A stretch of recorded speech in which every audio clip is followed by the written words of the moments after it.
Good morning, everybody. I'm Dianna Anderson, and I'm the CEO of Cylient. And let me welcome you to our dialogue this morning about the dawning age of collective creativity. Before we get started, though, I'd love to take a moment and just talk about dialogue for those of you for whom this format is a little bit new. This is really an opportunity for us to talk together. So I would first love to see you, if you don't mind coming off of, or turning your cameras on so that we can see each other. I think it's a great way to be in conversation. And also wanted to let you know that we're going to be using the chat today quite a bit. What I'd like to do is have you share your thoughts and ideas with each other and with me as a way of really guiding our conversation. So I appreciate you doing that. All right, well, let's begin. So today is really in many ways the dawning of a new day. It is the first day, full day of a new presidency. We're in the first month of a very new year that I think we're all looking forward to. And I personally happen to believe that we are in very early days of a new age. And, when we talk about an age, we talk about the kinds of things that drive change. So most people would say right now that we are still perhaps in the age of technological innovation. So if you think about the kinds of things that are really changing our lives in substantive ways, it's probably social media, it's online shopping, it's, AI, it's all of those things. And those are things are wonderful and have brought us many, many things that have benefited us in great ways. And I think they've also created a lot of challenges. And so what I'd like you to do is help me out.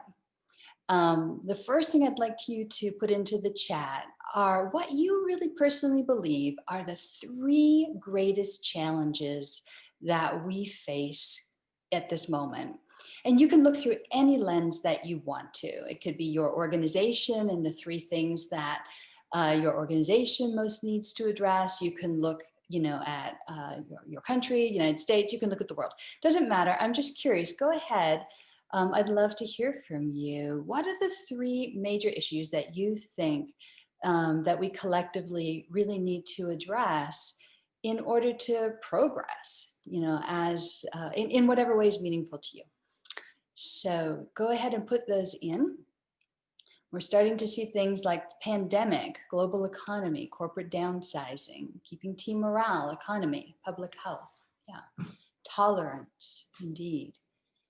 Connection, inclusion, And so what I'd like for you to see is that while technology has allowed us to connect, we're getting so many more, burnout, poverty, food security, missing human contact, remembering the real person behind the Zoom, humanity and connecting, caringness, So what I hope that you can hear in there is that confluence, that connectivity between technology, humanity, and in many ways, the incredible imbalances that are now really defining our lives. And I believe that we are in this new age because we are going to have to really rethink what it means to change and how we actually approach change if we are going to address any of these things in a meaningful way. So let me tell you why I think that is. The place that we want to begin talking about is actually how change has changed and how that is in fact, I think, is contributing to some of the challenges that we are facing. So let me just ask you before we go, how many of you have actually seen organizations try to address the kinds of issues that you have just put up and watch them fail? Just give me a little emoji or a check mark or anything. Just give me something in the chat, or you can wave at me. That's fine too. Some of you are waving. How many of you have actually seen organizations try to take these things on and just have it be a mess? and have people kind of give up in frustration. Anybody? Oh, here we go. We're getting some yeses. Yep. Yep. Sometimes we get started, but we sometimes have a hard time finishing. And here's what I think contributes to this in the most significant way. I believe that our worldview about what change is really developed from a very mechanistic time. And that the majority of the changes that we've really kind of been successful at and what feels good to us is what I would call complicated change. That is change that's got a lot of moving parts, but they're mostly parts. So think about maybe even implementing an entire new system, new enterprise-wide SAP system or something in an organization. Massive, massive piece of change, but something we can get our heads around, right? We know why we're doing it. We know what we expect the outcome to be. We can break it into parts. We can have project plans. We can we can move through it in a linear, logical way. We can have linear, logical conversations about it. And we feel pretty good because at the end, it all sort of comes together and we can celebrate because we have measurable results. There are a lot of people in the world that believe that all change should look like that. And here's the thing. If you look at what is in your list of everything that we need to change, poverty, food insecurity, burnout, not being connected with each other, divisions that are happening within our world, none of them fit neatly into that kind of mechanistic, linear, logical bucket. Because what we really are faced with now, I believe, is the challenge of changing both human behavior and the systems that keep it in place.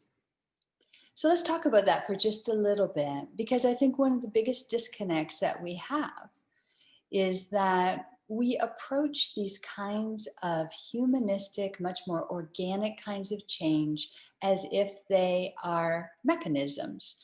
And in fact, put simply, we treat people like they're things, and we believe that we can change them like they're things. And we get so mad when we apply a couple of pieces of training and people don't change. So let's just talk for a minute about why that happens. So where does behavior come from? We really have got to step back and ask ourselves, why do people do what they do? And to put very, very, very simply, what I would tell you is that behavior begins with what we believe to be true. All right, and our beliefs grow into behaviors. So let's just stop there and let's take a really simple example. If in your organization, your belief or the shared belief within the organization is that good and effective leadership means that leaders keep everybody and everything under control so they can hit their marks and make their numbers. All right, so that's a shared belief. So we're like, that's what good leadership looks like. Well, consider for a moment, what kind of behaviors would that grow into? All right, just think about that for a minute. If that was your belief, keeping everybody and everything under control, that's what good leadership looks like. Give me in the chat, please. What kinds of behaviors would grow out of a belief like that? Anybody got something for me? Yeah, command and control. Yeah, lots of orders. Yeah. Loss of innovation, true. Yeah, authoritarian decision-making, compliance, exactly. If you believe that that's what success looks like, you would engage in behaviors that would deliver those kinds of outcomes. And if we had that shared belief that this is good, what we would then, that would become our culture, right? So when we think about the challenges that we have in our cultures, we can't innovate. No one's taking initiative.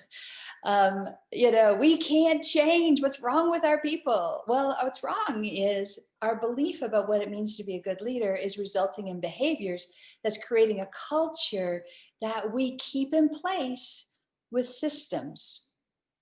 All right, so think about the systems that we create. Who do we choose, to be our leaders? The people who look like they can keep stuff under control. Who do we reward? The people who make the numbers, not necessarily the people that develop others.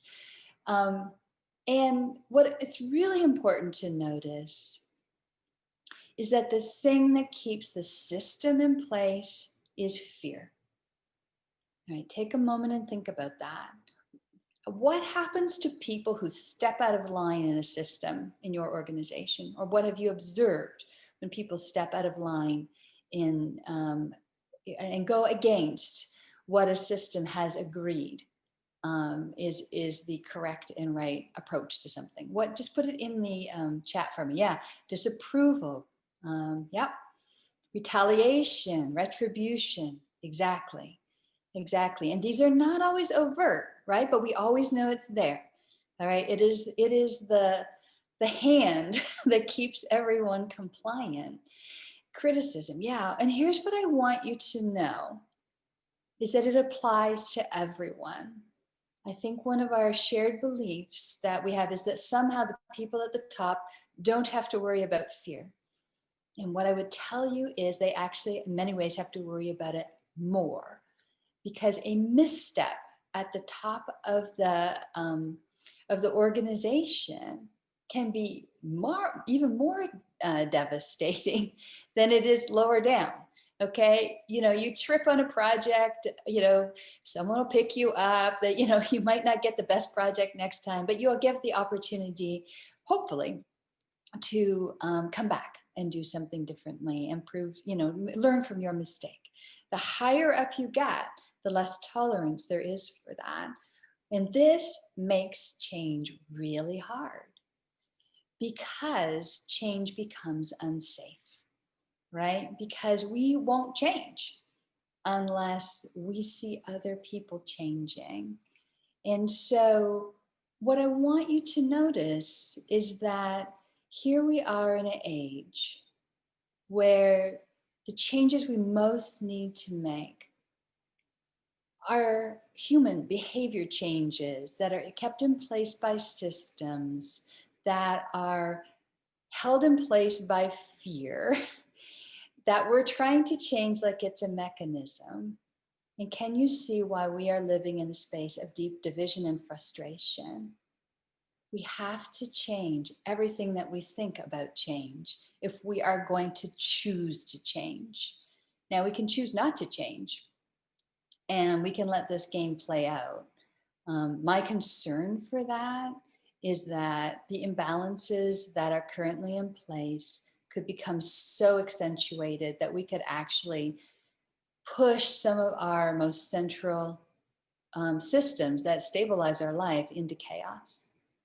I don't know what happens when we tip over the edge of division or lack of opportunity, or when inequity becomes so intolerable that things, people take action. I think we got a little insight into what it looks like when systems break down earlier this month with the Capitol riot. Very small microcosm of things, but I hope that it woke a lot of people up to the fact that the systems that we think are going to keep things in place, they can break down and will break down, which is, I think, a very compelling reason for us to think about how to choose to change versus being pushed into it.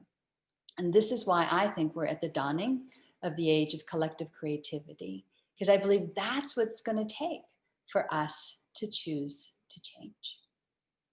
So let's just talk about that for just a minute. Before we move on though, let me just ask if there's any questions about what I've just shared so far. Does it make sense to you how I'm illustrating how behavior turns into systems, and why those systems right now, I think, A, are so hard to change, and B, I think are contributing to the challenges that we're facing. Cool. All right, I'm seeing some nodding heads, so I'm going to move on. So what I want to talk about right now is a little bit about why collective creativity. And I think we have to, let's take those two pieces separately and talk about what each of them are.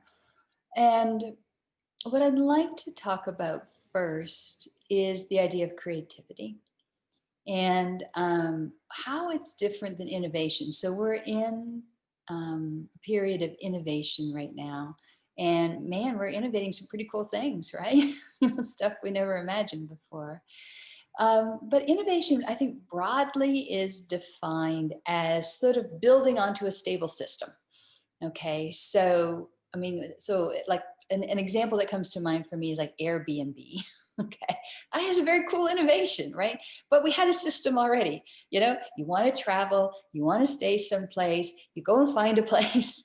You know, it used to be only your options were hotels. Now you can probably stay in just about anything you want to because we built a system that gave us a lot more choices and a lot more ways to play together. All right. And we all had to kind of get used to it. We had to get used to trusting each other and how the whole thing worked, but we worked it out and now we're all going everywhere. That is an innovation to me. It was very disruptive to, the entire hotel industry. So very disruptive innovation, but still an innovation. But it didn't really change our belief. It changed our belief about how we could do it, but not the fact that we needed to go and stay somewhere and get something done. If we are going to change these underlying beliefs, we are going to need creativity, because creativity is actually original thinking and new ideas, which is essentially new beliefs, right? So if you think about it, if we go back to our leadership example, you can tell people until the cows come home that they should lead in a different way. But if the underlying belief is still that you're going to get rewarded for keeping everybody and everything in control, and if you're going to get punished if you don't, that belief will not change. All right. And so I think one of the greatest challenges before us is really, how do we collectively work together to change our beliefs? And how are we able to get underneath these things that drive the choices that we make and imagine something completely different?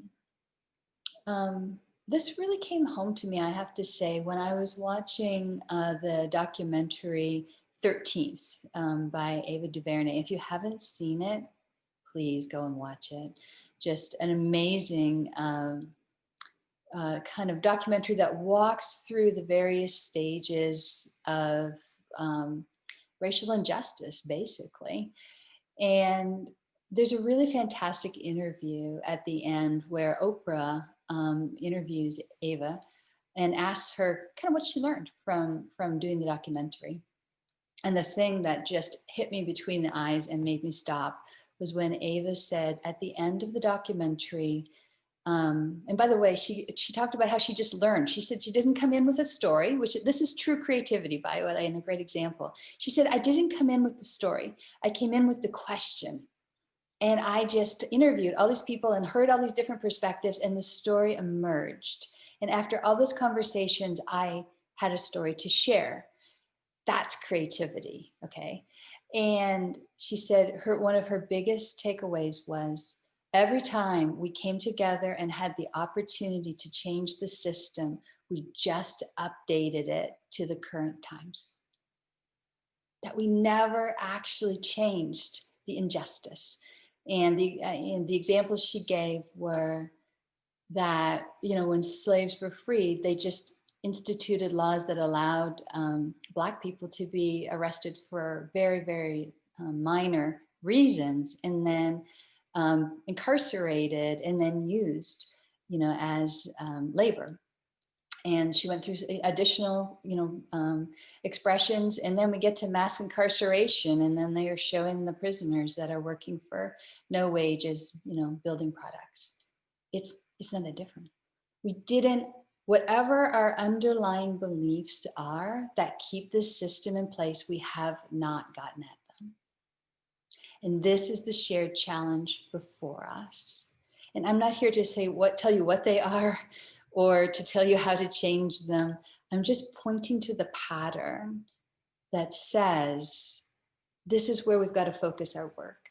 We've got to be much better We've got to get really good at being able to get together and being able to help each other see what are the root beliefs that are keeping us stuck in the places that we are.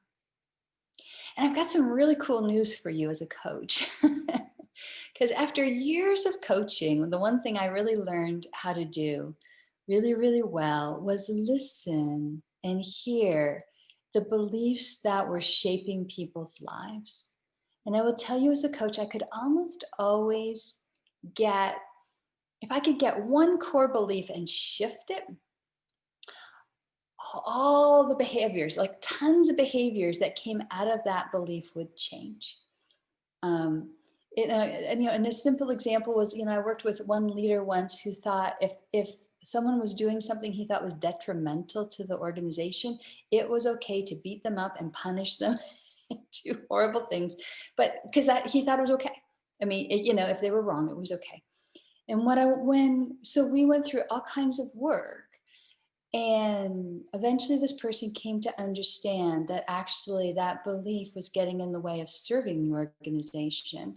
And when he saw that his belief was no longer true, not only did he change how he led, he started changing how other people were leading. He started becoming a messenger for this new form of leadership. There is massive power in changing these root beliefs.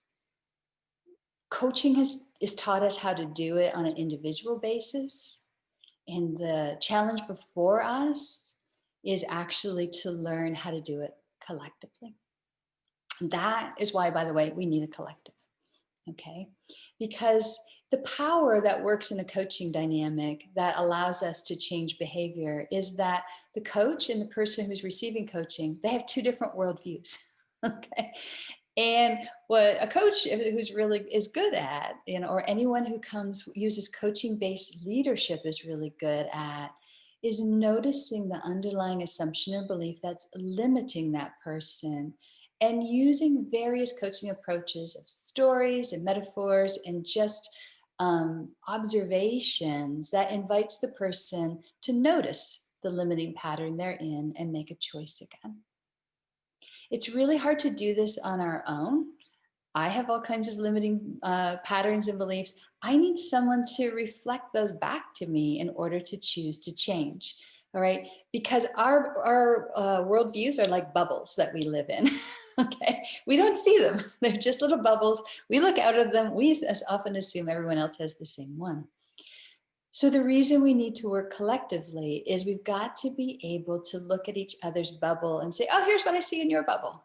here's the assumption or belief that seems to be driving this. And we live in collective bubbles, but we're not going to find them and notice them and be able to choose to change them unless we are able to get people from very different perspectives, very different worldviews, very different experiences, to be in a collective conversation and find these underlying beliefs and create the experiences that enable us to fundamentally change them. By the way, that's another really important element of our collective creativity. Creativity happens in the experience. All right. Creativity doesn't become real until we do something with it. And so using collective creativity as a force for change is going to require us to create experiences that help people to embrace new ways of being. So if we go back to our really simple example of leadership, until people really experience what it's like to lead in a different way, they are not going to invest themselves in actually learning to do things differently. They need to see, one, that they can be successful in the change, and two, that it's going to be safe to change. Okay. And so that is actually, when we think about moving into collective creativity, these are some things that we need to keep in mind. So let me just ask you to just stop briefly and just ask, is that making sense to you? What I'm sharing with you about why collective creativity is really a new approach for us that we need to look at and think about beginning to use on scale. Anything about that you want to know more about before I transition into the next part of it? Yeah, Diana, sorry, my video is not working, so you can't see my face. But I was curious, what does that look like? Like, we're talking kind of almost on a theoretical basis, right? Yeah. Um, but what does that look like in the real, right? Which we don't really get to experience right now because it's COVID. But and so we have to settle with some Zoom. But what does that look like in the real? You know what? I got some ideas, but I think that's actually going to be our first act of creativity or collective creativity is to figure that out. um, I think we want answers, and I think we're going to have to find them. So here's what I believe is that we're going to start in corporations that we are going to choose a shared good that is in the highest best interest of the corporation to address. And then we're going to begin to experiment, understanding that it's not going to be complicated change, that it is going to be complex change, and we are going to experiment to find the ways that this works. And we're going to make it safe for ourselves to experiment. I personally believe that corporations will be the places that this will grow, and we will learn what works and what doesn't, because we'll share knowledge about what works and what doesn't. I don't see any other entity globally that can do this, but it is in the best interest of corporations to take this action, because there are highly, highly complex issues that are getting in the way of probably every organization from being able to achieve whatever its business goals are. And so my recommendation would be get your leaders together, choose one. The first thing to do is have a conversation about the difference between complicated change and complex change, and set some reasonable expectations about what it's going to take to do this. All right, so that this thing doesn't crash and burn the first time, we don't set a goal and it's not all in stone and everyone throws their hands up in the air and decides who to blame. All right, we've got to extinguish those patterns so that we can play and discover. I believe that what it's going to look like, instead of having teams, okay, so teams are like people that are committed to each other, and issues come and go. A collective, in my mind, is an issue that we face, and people come and go as they have something to contribute to it. All right. And so we have to think about what directs us in a slightly different way. So if for our corporation, let's say we want to make a just and equitable culture. All right. So the first thing I think we've got to do, one, is have a shared idea of what we want that outcome to be. All right. And we have to have a shared story about where we're headed. We also have to make it safe, by the way, for everybody to change. I think one of the first conversations that we've got to have is, how do we usually extinguish new behavior in our organization? And what do we need to do differently to make sure that our, the collective, we used to call them organizational antibodies. As a consultant, we would say, what are the organizational antibodies here that will try to kill us as consultants when we arrive? And we would share news on how that worked. And then we would have to try to work to try to get the organization to trust us before they would try to extinguish us. It's the same thing. You have them. Every organization has its antibodies. You've got to figure out what's the pattern that keeps us from changing, and how do we counteract those? What's our vaccine for the antibodies that kill change in our organization?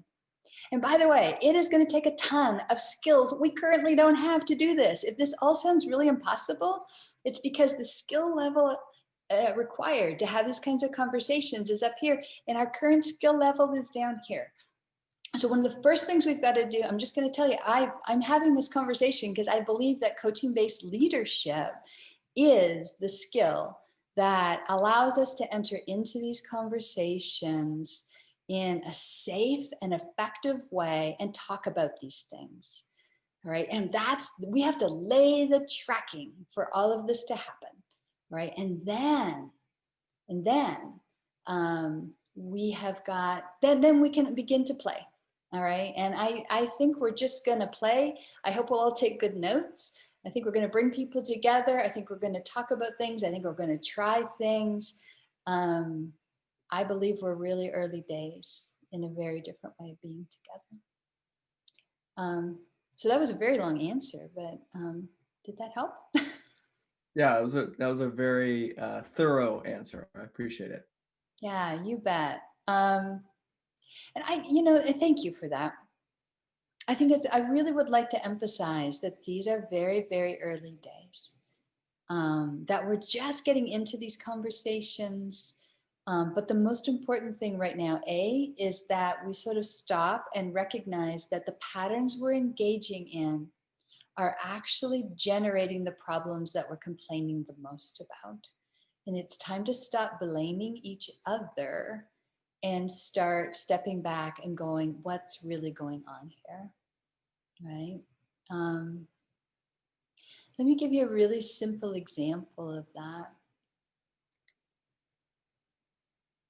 And this is going to be kind of a bigger one, but so I was reading some articles that came out after the Capitol riot. And I saw a number of them that were trying to figure out who the people were, but they took two really different angles. One was they wanted to label them in all kinds of not particularly attractive ways and try to figure out who was in there that fit that label.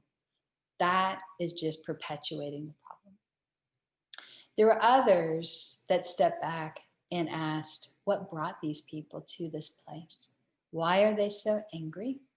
What is going on that people who didn't fit actually do not fit in any kind of label? They were there for all kinds of different reasons, but shared a deep frustration, a frustration that would have them risk quite a bit. And I think that is an example of looking at the pattern. Why are people so deeply frustrated that they would choose to take these actions? And what are the patterns that are keeping that frustration in place? That's where the action is. The action, by the way, is never in the people. It's always in the pattern. The action is always in the pattern. And the leverage point in the pattern is the assumption of belief that drives it. Right? We've got to get much, much better at being able to set aside our biases and our anger and our own limiting worldviews and get into bigger questions together. And these are the kinds of questions we need to ask and answer. So I think, let me just look at my notes. Yeah, that was really what I wanted to share today. And I know we talked about where to begin. And here's what I would tell you from skill level, what I would love to see. Actually, sorry, I'm just noticing I've got some stuff in the chat. Let me just see. Is there a company or organization that inspires a model for collective creativity? I don't know. I don't know, Julie. It's a great question. And there probably are some out there. I think it would be great to find them and highlight them and learn from them. I'm not sure. Oh, and we got Zippo, maybe? Ibrahim, did you think that was an organization that, do you want to comment on that? Yeah, that I read some time ago, maybe in the 10 years ago frame, the way that organization chose to grow from a smaller company to a larger company was, if my memory is right, was more about instilling or focusing on guiding principles Yes. instead of on developing people through measured metrics. Mm. And that's a really hard thing to do, as you pointed out, is that an efficient method for a manager to show value is through metrics. And as companies get bigger, that's I think what a lot of the MBAs are taught to work toward, depending on your program. But at least in that, and there's some other companies too, but that's the first one I could think of. The focus was more on customer service, which I think their focus was we don't want to get the people off the phone fast. A lot of other customer services were focusing on reducing the amount of time they interface with the customer, because then they could say they're saving money. Yeah. But the reality was they weren't. Oh, Zappos. Yeah, I'm sorry. Gosh. So my 10-year-old memory isn't good. Thank you. But the idea of stepping away from metrics and working more to the human side is definitely not traditional in the business environment, at least in my understanding. But Yeah, yeah, that's, thank you for that. Yeah, that's a great example. And I think you're highlighting one of the core assumptions or beliefs that we're going to have to really look at and challenge, which is the difference between efficiency and effectiveness, right? Because efficiency is just reducing resources, but effectiveness is, are we meeting the end? It's a much more comprehensive and complex way of looking at an outcome, perhaps less measurable, but certainly not less impactful. But isn't it interesting? The other thing that you're pointing out, Abraham, and thank you again for that, is this idea that that's how leaders are measured. Again, this is an example of safety. As long as I'm going to be measured only on efficiency, can I risk even exploring what effectiveness looks like? And again, so we got to get underneath of this. And our senior leaders have to have these conversations, I think, around these things. And literally, if we want to transition to this, the next question has got to be, how do we make it safe? And the next one after that means, what risks are you as senior leaders willing to take? To really make it safe for people to feel like they can begin to explore these things. I think it's an exciting time. I think I know one of the things that some of the questions that I got initially were, how do I begin? Like, what would I need to think about and learn? And what I would put towards you or put out for you to think about is, how do you need to develop yourself to be able to sit in the presence of something, an idea or a person whose worldview is completely different than yours, and not lose your center? How do you evolve your ability to be present, to be in conversation, to be curious, to not flinch into judgment? And it doesn't mean you have to accept the other worldview, but there is just such a number of skills and competencies that we absolutely must develop in order to do this. So it begins with us personally. Can we have the presence, to stay when things are, when we feel rocked?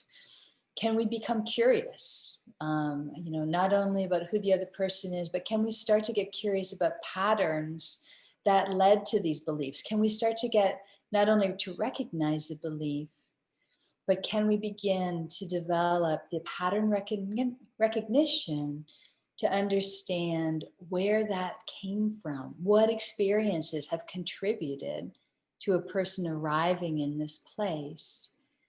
And can we stay present enough to hear each other's ideas and allow them to change our worldviews? And I get the one thing I want you to understand is, everyone's not going to get this. Okay.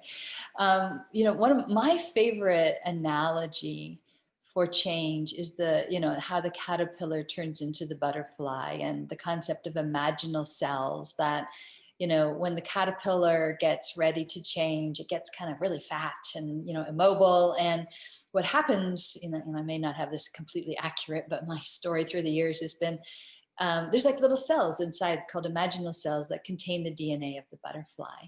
In organizational terms, I always know that there are people in an organization that see and have an inkling of, or maybe even a strong belief that something could be different. And I'm speaking to the imaginal cells out there in the world that see and believe that something can and should be different. And you got to turn yourself on. This is what imaginal cells do. Find friends, okay? Because the more we clump together, the more we start to practice, collective creativity, the stronger it's going to get. And we're safer if we're in collectives, okay? One person with just an idea is much easier to defeat than a bunch of people who, and we'll play together, and we've got to figure out how this works. And other clumps will find other clumps. This is how, you know, caterpillars turn into butterflies, is they clump together, they, you know, build those cells, and then they find other clumps. And eventually there's a tipping point at which it becomes, you know, a new reality. The butterfly gets wings, and I personally believe we get a new life, a new world. It's before us, but we're still early days. Again, we're speaking to the imaginal cells. So if you are one, if this resonates with you in any way, my hope is that, one, you'll believe that it's true, that it doesn't just be a frustration for you, but that it begins to be a possibility. I hope you'll continue to hang out with us, because I'm going to continue to try to find and bring together more imaginal cells around these ideas. So always hang here. We got you.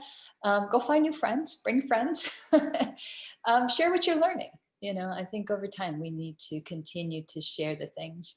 And I think do anything that you can to advocate building these new skills that we all collectively need. So anywhere that you can, you know, invite people. And I'm just going to say, I really, truly believe that they are coaching-based leadership skills. And I know that our, at Cylient, our untying the knot approach to coaching facilitates any kind of change. In fact, that was what I had in mind when I created it.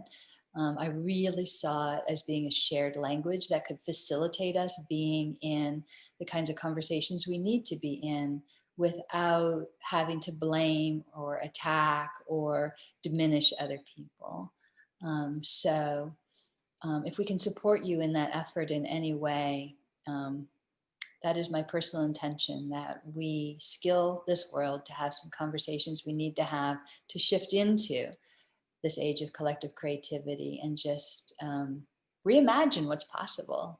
Because I'll tell you, I have seen people, you know, just, I've watched people, I've been a coach for 25 years. I've watched people that people told me would never change become completely different people. I know the power of changing a belief, and I know the power of the collective, and I know we can do this. Let's see, any other questions or anything? Somebody asked where we can learn more about this. You know what? This is the first time I have publicly come out and talked about this. This has been on my mind and in my heart for a long time. This is what I'm committed to doing going forward. This is the change I see and believe in the world. So stay tuned here. Look out what else I've made. You know, I'm probably not the only imaginal cell. That's how it happens. I'm sure I'm not, but this for me is, you're part of the first conversation I have had probably collectively about this. So thanks for being here. Thanks for being part of it. Let's see. Cool. Well, I think we're good, unless anyone has any last questions that you want to put out there for us. An online resource you would recommend. Vincent, reach out to us. We teach the skills that I'm talking about here at Cylient, and we now have digital learning that makes them available, so they're accessible to anybody, anywhere. So reach out to us if you want to learn these coaching skills. It's foundational. It's a good place to begin. We would be happy to be in that conversation with you. Awesome. Okay. Looks like we're all good. Folks, let's just hang together here. Let's be some imaginal cells. Let's go out and change the world. Because you know what? If we don't choose to change, we're going to get changed. We have no choice. We either choose and choose another direction, or we follow the path we're on. And I don't think that's going to be good. So let's choose to change. We got the power to do it. Let's do it. Hey, thanks for being here. I really appreciate it, and look forward to seeing you next month. Take care. Bye for now.